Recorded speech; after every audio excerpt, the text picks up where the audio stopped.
ವೀಕ್ಷಕರೇ, ನಾನು ನಿಮ್ಮ ಬಳಿ ಕೇಳುವುದು ಒಂದೇ, ಅದು ಸಬ್ಸ್ಕ್ರೈಬ್ ಮಾಡಿ. ನಾವು ನಮ್ಮ ಹಣದಿಂದ ಎಲ್ಲರನ್ನೂ ನಮ್ಮ ಕಡೆ ಸೆಳೆಯಬಹುದು ಅಂತ ಅಂದುಕೊಂಡಿರುತ್ತೇವೆ. ಆದರೆ ಕೆಲವೊಮ್ಮೆ ನಮ್ಮ ಪ್ರೀತಿ ಕಾಳಜಿಯಿಂದನೂ ಕೂಡ ಎಲ್ಲರನ್ನೂ ಸೆಳೆಯಬಹುದು ಅಂತ ನಮಗೆ ಗೊತ್ತೇ ಇರುವುದಿಲ್ಲ ಅಲ್ವಾ? ನಮ್ಮ ಬಳಿ ಕೂತು ತಿಂದರೂ ಕರಗದ ಆಸ್ತಿ ಇತ್ತು. ನಮ್ಮಪ್ಪನಿಗೆ ನಾನು ಒಬ್ಬಳೇ ಮಗಳು. ನನ್ನನ್ನು ತುಂಬಾ ಮುದ್ದಾಗಿ ಸಾಕಿ ಬೆಳೆಸಿದರು. ನಾನು ಏನೇ ಬೇಕು ಅಂದರೂ ನನ್ನ ಅಪ್ಪ ಇಲ್ಲ ಅಂತ ಹೇಳುತ್ತಿರಲಿಲ್ಲ. ನಾನು ಕೇಳುವ ಮುಂಚೇನೆ ಎಲ್ಲವನ್ನೂ ನನ್ನ ಮುಂದೆ ತಂದು ಇಡುತ್ತಿದ್ದರು. ನಾನು ಯಾವುದಾದರೂ ಕೆಲಸ ಇರಬೇಕು ಎಂದು ನನಗೆ ತುಂಬಾ ಆಸೆ ಇತ್ತು. ಆದರೆ ನನ್ನ ಅಪ್ಪ, ನೀನು ಅಲ್ಲಿ ಇಲ್ಲಿ ಕೆಲಸ ಮಾಡುವುದು ಏಕೆ, ನಮ್ಮ ಕಂಪನಿಯಲ್ಲಿ MD ಸ್ವೀಟಿನಲ್ಲಿ ಕುತ್ಕೋ ಅಂತ ಹೇಳಿ ನನ್ನನ್ನು ಕಂಪನಿ ಒಳಗೆ ಕೂರಿಸಿದರು. ಆದರೆ ನನಗೆ ಆ ಕೆಲಸ ಅಂದರೆ ಒಂದು ಚೂರು ಇಷ್ಟವಿರಲಿಲ್ಲ. ನಾನು ಕಂಪನಿಗೆ ಹೋದ ಮೊದಲ ದಿನವೇ ಅರ್ಧ ಗಂಟೆ ಕೂಡ ಕೂರಲಾರದೆ ಎದ್ದು ಬರುತ್ತಿದ್ದೆ. ಆಗ ನನ್ನ ಕಣ್ಣಿಗೆ ಬಿದ್ದಿದ್ದು ವಿಜಯ್, ನಮ್ಮ ಕಂಪನಿಯ ಎಂಪ್ಲಾಯಿ. ಅವನನ್ನು ನೋಡಿದ ಕೂಡಲೇ ನನ್ನ ಒಳಗೆ ಏನೋ ಒಂದು ಉತ್ಸಾಹ, ಒಂಥರ ಲವ್ ಅಟ್ ಸೈಟ್ ಅಂತಾರಲ್ಲ ಹಾಗೆ. ನಾನು ದಿನ ಕಂಪನಿಗೆ ಬರುತ್ತಿದ್ದೆ ಅವನನ್ನು ನೋಡಲು, ಮಾತನಾಡಿಸಲು, ಅವನ ಜೊತೆ ಮಾತನಾಡಲು. ಅವನನ್ನು ನಾನು ಅವಾಗವಾಗ ನನ್ನ ಚೇಂಬರ್ಗೆ ಕರೀತಾ ಇದ್ದೆ. ಅವನನ್ನು ಕಂಪನಿಯಲ್ಲಿ ನಾನು ನೋಡುತ್ತಾ ಕುಳಿತಿದ್ದರೆ ಸಮಯ ಕಳೆಯುವುದು ಗೊತ್ತಾಗ್ತಿರಲಿಲ್ಲ. ಒಂದು ದಿವಸ ನಮ್ಮ ತಂದೆ ನನ್ನ ಬಳಿ ಬಂದು, ನಿನಗೆ ಮದುವೆ ಮಾಡಬೇಕು ಎಂದು ನಾನು ನಿರ್ಧಾರ ಮಾಡಿದ್ದೇನೆ. ಹುಡುಗ ಯಾರು ಗೊತ್ತಾ? ಹುಡುಗನ ಮನೆಯವರು ನಮಗಿಂತ ದೊಡ್ಡ ಶ್ರೀಮಂತರು. ಹುಡುಗ ಫಾರಿನ್ನಿಂದ ಈಗ ತಾನೇ ಇಂಡಿಯಾಗೆ ಬಂದಿದ್ದಾನೆ. ನೀನು ಹೇಗಿದ್ರೂ ಫಾರಿನ್ಗೆ ಹೋಗ್ಬೇಕು ಅಂತ ಮದುವೆಯಾಗಿ ನೀನು ಒಟ್ಟಿಗೆ ಫಾರಿನ್ಗೆ ಹೋಗಬಹುದು. ಅಪ್ಪ, ನನಗೆ ಮದುವೆ ಇಷ್ಟ ಇಲ್ಲ. ನೀವು ನೋಡಿರುವ ಹುಡುಗ ನನಗೆ ಬೇಡ. ನಾನು ಈಗಾಗಲೇ ಮದುವೆಯಾಗುವ ಹುಡುಗನನ್ನು ಹುಡುಕಿದಾಗಿದೆ. ಏನಮ್ಮ ಮಾತಾಡ್ತಾ ಇದ್ದೀಯಾ? ಯಾರು ಆ ಹುಡುಗ? ನಾನು ಬೇರೆ ಯಾರೂ ಅಲ್ಲ, ನಮ್ಮ ಕಂಪನಿ ಎಂಪ್ಲಾಯಿ ವಿಜಯ್. ನಿನ್ನ ತಲೆಯಲ್ಲಿ ಬುದ್ಧಿ ಗಿದ್ದಿ ಇದ್ಯಾ, ಇಲ್ಲ ಲದ್ದಿ ತುಂಬಿದ್ಯಾ? ಹೋಗಿ ಹೋಗಿ ಆ ವಿಜಯನ ಮದುವೆ ಆಗ್ತೀನಿ ಅಂತ ಇದ್ಯಾ? ಅವನತ್ರ ಏನಿದೆ? ಅವನು ನಮ್ಮ ಕಂಪನಿ ಕೆಲಸ ಮಾಡೋ ಆಳು. ಅಪ್ಪ, ನನಗೆ ಅವನ ಮೇಲೆ ಲವ್ ಆಗಿದೆ. ನೀವು ಏನು ಹೇಳಿದರೂ ನಾನು ಈ ವಿಷಯದಲ್ಲಿ ನಿಮ್ಮ ಮಾತನ್ನು ಒಪ್ಪುವುದಿಲ್ಲ. ನಾನು ವಿಜಯ್ಗೆ ಇನ್ನೂ ನನ್ನ ಪ್ರೀತಿಯ ವಿಷಯವನ್ನು ಹೇಳಿಲ್ಲ. ಅವನಿಗೆ ನನ್ನ ಪ್ರೀತಿಯನ್ನು ಹೇಳಿ ಅವನನ್ನು ನಾನು ಮದುವೆಯಾಗುತ್ತೇನೆ. ಇದನ್ನು ತಪ್ಪಿಸಲು ಯಾರಿಂದಲೂ ಸಾಧ್ಯವಿಲ್ಲ, ನಿನ್ನಿಂದಾನೂ ಕೂಡ. ಶಬ್ಬಾಸ್ ಮಗಳೇ, ಇಷ್ಟು ವರ್ಷ ನೀನು ಕೇಳಿದುನೆಲ್ಲ ಕೊಟ್ಟು ತುಂಬಾ ಮುದ್ದಾಗಿ ಪ್ರೀತಿಯಿಂದ ರಾಣಿ ತರ ನೋಡಿಕೊಂಡಿದ್ದಕ್ಕೆ ಒಳ್ಳೆ ಮರ್ಯಾದೆ ನನಗೆ. ಅಪ್ಪ, ನೀನು ಯಾಕೆ ನನ್ನ ಮಾತು ಅರ್ಥ ಮಾಡ್ಕೊಂಡು ಇಲ್ಲ? ವಿಜಯ್ ತುಂಬಾ ಒಳ್ಳೆಯವನು. ದಯವಿಟ್ಟು ಅವನನ್ನು ಅಳಿಯ ಅಂತ ಒಪ್ಪಿಕೋ ಅಪ್ಪ. ನೀನು ಅರಮನೆ ರಾಣಿ ತರ ಬೆಳೆದಿರುವವಳು ಮಗಳೇ. ನಿನಗೆ ಅವನ ಮನೆಯಲ್ಲಿ ಹೋಗಿ ಜೀವನ ನಡೆಸಲು ಆಗುವುದಿಲ್ಲ. ಆಯ್ತುಪ್ಪ, ಇವಾಗ ನಾನು ಏನ್ ಮಾಡ್ಲಿ ನೀವೇ ಹೇಳಿ. ವಿಜಯ್ ನಿನ್ನ ಮದುವೆ ಆದ್ಮೇಲೆ ಅವನು ನಮ್ಮ ಜೊತೆನೆ ನಮ್ಮ ಮನೆಯಲ್ಲಿ ಇರಬೇಕು. ಅವರ ಅಪ್ಪ ಅಮ್ಮ ಮನೆಯನ್ನು ಅವನು ಮರೆತು ಬಿಡಬೇಕು. ಇದಕ್ಕೆ ನೀನು ಒಪ್ಪಿದರೆ ಅವನ ಮದುವೆಯನ್ನು ನಾನು ಅದ್ದೂರಿಯಾಗಿ ಮಾಡುತ್ತೇನೆ. ಸರಿ ಅಪ್ಪ, ಆಯ್ತು. ನೀವು ಮದುವೆಗೆ ಒಪ್ಪಿದರಲ್ಲ, ಅಷ್ಟು ಸಾಕು. ಮುಂದೆ ಏನ್ ಮಾಡಬೇಕು ಅದನ್ನು ನಾನು ಮಾಡುತ್ತೇನೆ. ನಮ್ಮ ಕಂಪನಿ ಅಟೆಂಡರ್ ಬಂದು, ಮೇಡಮ್, ಏನಿದು ನಿಮ್ಮ ಚೇಂಬರ್ನ ಎಷ್ಟು ಚೆನ್ನಾಗಿ ಅಲಂಕಾರ ಮಾಡಿದ್ದೀರಾ, ಏನ್ ಇವತ್ತು ವಿಶೇಷ ಅಂದನು. ಅದೆಲ್ಲ ನಿನಗೆ ಬೇಡದೇ ಇರೋ ವಿಷಯ. ನಿನ್ನ ಕೆಲಸ ಎಷ್ಟಿದೆ ಅಷ್ಟು ಮಾತ್ರ ಮಾಡು. ಈಗ ನೀನು ಹೋಗಿ ವಿಜಯನ ನನ್ನ ಬಳಿ ಕಳಿಸು. ಸರಿ ಮೇಡಮ್, ಆಯ್ತು. ಮ್ಯಾಮ್, ಏನಿದು ಇವತ್ತೇನು ನಿಮ್ಮ ಬರ್ಡೇನ ಹೇಗೆ ಇಷ್ಟು ಚೆನ್ನಾಗಿ ಡೆಕೋರೇಟ್ ಮಾಡಿದ್ದೀರಾ ನಿಮ್ಮ ಚೇಂಬರ್ನ? ವಿಜಯ್, ನನಗೆ ಬೇರೆಯವರ ತರ ಸುತ್ತಿ ಬಳಸಿ ಮಾತನಾಡಿ ಅಭ್ಯಾಸ ಇಲ್ಲ. ನಾನು ಈ ಕಂಪನಿಗೆ ಬಂದ ದಿನವೇ ನಿನ್ನನ್ನು ನೋಡಿ ಇಂಪ್ರೆಸ್ ಆದೆ. ನಿನ್ನನ್ನು ದಿನನಿತ್ಯ ನಾನು ನೋಡುತ್ತಾ ನನ್ನನ್ನು ಮರೆತು ದಿನ ಕಳಿತಾ ನನಗೆ ನಿನ್ನ ಮೇಲೆ ಲವ್ ಆಯ್ತು ಅಂತ ಹೇಳಿ ಕೈಯಲ್ಲಿ ಒಂದು ಕೆಂಪು ಗುಲಾಬಿಯನ್ನು ಹಿಡಿದು ಅವನಿಗೆ ನನ್ನ ಲವ್ ಅನ್ನು ಹೇಳಿದೆ. ನೀವು ನನ್ನ ಲವ್ ಮಾಡ್ತಿದ್ದೀರಾ? ಅದು ನನಗೆ ನಂಬೋಕೆ ಆಗ್ತಿಲ್ಲ. ನಾನು ನಿನ್ ಕಂಪನಿದು ಕೆಲಸ ಮಾಡುವ ಒಬ್ಬ ಸಾಧಾರಣ ವ್ಯಕ್ತಿ. ನೀವು ನನ್ನ ಲವ್ ಮಾಡ್ತಿದ್ದೀರಾ ಅಂದ್ರೆ ಇದಕ್ಕೆ ನಾನು ಖುಷಿ ಪಡಬೇಕು ಏನು ಹೇಳಬೇಕು ಅಂತ ನನಗೆ ಗೊತ್ತಾಗ್ತಾ ಇಲ್ಲ. ನೀವು ಏನು ಹೇಳಬೇಡಿ ವಿಜಯ್, ನನ್ನ ಪ್ರೀತಿನ ಒಪ್ಕೋ. ನೀನು ಸರಿ ಅಂದ್ರೆ ನಾಳೆನೇ ನಮ್ಮಿಬ್ಬರ ಮದುವೆ. ನಾಳೆನೇ ಹೇಗಾಗುತ್ತೆ ಮ್ಯಾಮ್? ನಾನಿನ್ನು ಮನೇಲ್ ನಮ್ಮಪ್ಪ ಮುನ್ನ ಅಕ್ಕಂಗೆಲ್ಲ ವಿಷಯ ಹೇಳಬೇಕು. ಇವಾಗ್ಲೇ ಫೋನ್ ಮಾಡಿ ಹೇಳು ವಿಜಯ್. ಸರಿ ಆಯ್ತು, ಹೇಳ್ತೀನಿ ಇರಿ. ಹೋಗು, ಹೊರಗಡೆ ಹೋಗಿ ಫೋನ್ ಮಾಡಿ ಎಲ್ಲ ವಿಷಯ ಮಾತಾಡಿ ಬರ್ತಾ ಒಳ್ಳೆ ಸುದ್ದಿ ತಗೊಂಡು ಬಾ. ಸರಿ ಮಾಮ್, ಆಯ್ತು. ಸ್ವಲ್ಪ ಸಮಯ ಆದ ಮೇಲೆ, ಮ್ಯಾಮ್, ಎಲ್ಲ ವಿಷಯನೂ ನಾನು ನಮ್ಮ ಮನೆಯವರಿಗೆ ತಿಳಿಸಿದೆ. ಅವರು ನಮ್ಮ ಮದುವೆಗೆ ಒಪ್ಪಿಕೊಂಡಿದ್ದಾರೆ. ವಾವ್, ಸೂಪರ್ ವಿಜಯ್, ಹಾಗಾದ್ರೆ ನಾಳೆನೇ ಮದುವೆ ಆಗೋಣ. ಸರಿ ಮಾಮ್, ಆಯ್ತು ಆಯ್ತು. ಅದೇ ರೀತಿ ನಾಳೆ ಮದುವೆಗೆ ಎಲ್ಲವನ್ನೂ ನಮ್ಮಪ್ಪ ತಯಾರಿ ಮಾಡಿಕೊಂಡರು. ನನ್ನ ಮತ್ತೆ ವಿಜಯನ ಮದುವೆ ಒಂದು ರೆಸಾರ್ಟ್ನಲ್ಲಿ ತುಂಬಾ ಅದ್ದೂರಿಯಾಗಿ ನಡೆಯಿತು.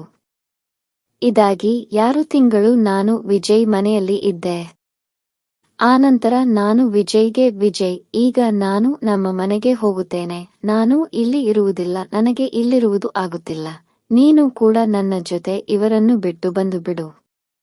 ಏನ್ ಮಾತಾಡ್ತಾ ಇದ್ದೀರಾ ನೀವು? ನಾನು ನಮ್ಮ ಮನೆಯವರನ್ನ ಬಿಟ್ಟು ಹೇಗೆ ಬರೋಕೆ ಸಾಧ್ಯನಾ? ಇವರನ್ನೆಲ್ಲ ಬುಟ್ಟಿಯಲ್ಲೂ ಬರಲ್ಲ. ವಿಜಯ, ನನ್ನ ಮಾತು ಕೇಳು, ನಾವು ಯುಎಸ್ಗೆ ಹೋಗಿ ಸೆಟಲ್ ಆಗೋಣ. ಇವರಿಗೆ ಬೇಕಾದರೆ ಅಲ್ಲಿಂದಾನೆ ದುಡ್ಡು ಕಳಿಸೋಣ. ಅದು ಸಾಧ್ಯ. ನೀನು ಈ ತರ ಮಾಡ್ತೀಯಾ ಅಂತ ಗೊತ್ತಿದ್ರೆ ನಾನು ನಿನ್ನ ಮದುವೆನೇ ಆಗ್ತಾ ಇರ್ಲಿಲ್ಲ. ವಿಜಯ್, ಯುಎಸ್ ಹೋಗೋದು ನನ್ನ ಡ್ರೀಮ್. ನಾನು ನಿನ್ನ ಮದುವೆ ಆದ ಮೇಲೆ ನಿನ್ನನ್ನು ಕೂಡ ಅಲ್ಲಿಗೆ ಕರ್ಕೊಂಡು ಹೋಗೋಣ ಅಂತಾನೆ ಇದ್ದಿದ್ದು. ಈ ವಿಶ್ವ, ನೀವು ಯಾಕೆ ನನಗೆ ಮೊದಲೇ ಹೇಳಿಲ್ಲ? ನಾನು ನಮ್ಮ ಮನೆಯವರನ್ನು ಬಿಟ್ಟು ಎಲ್ಲೂ ಬರೋದಿಲ್ಲ. ವಿಜಯ, ನಿನಗ್ಯಾಕೆ ಅರ್ಥ ಆಯ್ತಾ ಇಲ್ಲ? ನಿನಗೆ ನಾನು ಬೇಕು ಅಂದ್ರೆ ನನ್ನ ಜೊತೆ ಬಾ. ನನಗೆ ನೀನೆಷ್ಟು ಮುಖ್ಯನೋ ನನ್ನ ಮನೆಯವರು ಕೂಡ ಅಷ್ಟೇ ಮುಖ್ಯ. ನೀನು ಬೇಕಾದರೆ ಅಲ್ಲಿಗೆ ಹೋಗು, ನಾನಂತೂ ಬರುವುದಿಲ್ಲ. ಇದೇ ನಿನ್ನ ಕೊನೆ ನಿರ್ಧಾರನಾ? ಹೌದು, ನೀನು ಎಷ್ಟು ಬಾರಿ ಕೇಳಿದರೂ ಅಷ್ಟೇ, ಇದೇ ನನ್ನ ಕೊನೆ ನಿರ್ಧಾರ. ಸರಿ ಆಯ್ತು, ನಾನಂತೂ ಹೋಗ್ತೀನಿ. ನೀನು ಬೇಕಾದ್ರೆ ಈ ವಯಸ್ಸಾದ ಅವರ ಜೊತೆ ಇಲ್ಲೇ ಸಾಯಿ. ನಮ್ಮಪ್ಪನ ಜೊತೆ ಹಠ ಮಾಡಿ ನೀನೇ ಬೇಕು ಅಂತ ನಾನು ನಿನ್ನ ಮದುವೆ ಆದೆ. ಆದರೆ ನೀನು ಇವರಿಗೋಸ್ಕರ ನನ್ನಿಂದ ದೂರ ಆಗ್ತಾ ಇದ್ಯಾ?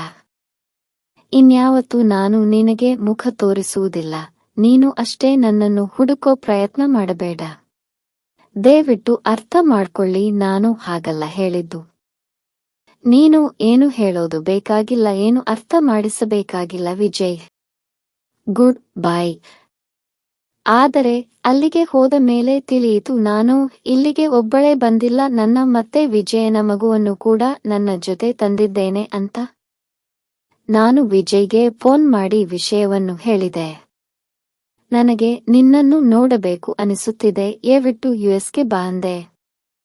ನೀನು ಈಗ ಒಬ್ಬಳಲ್ಲ, ಇಬ್ಬರು. ಇಂತಹ ಸಮಯದಲ್ಲಿ ನೀನು ಅಲ್ಲಿರುವುದು ಕ್ಷೇಮವಲ್ಲ. ನೀನೇ ಇಲ್ಲಿಗೆ ಬಂದು ಬಿಡು.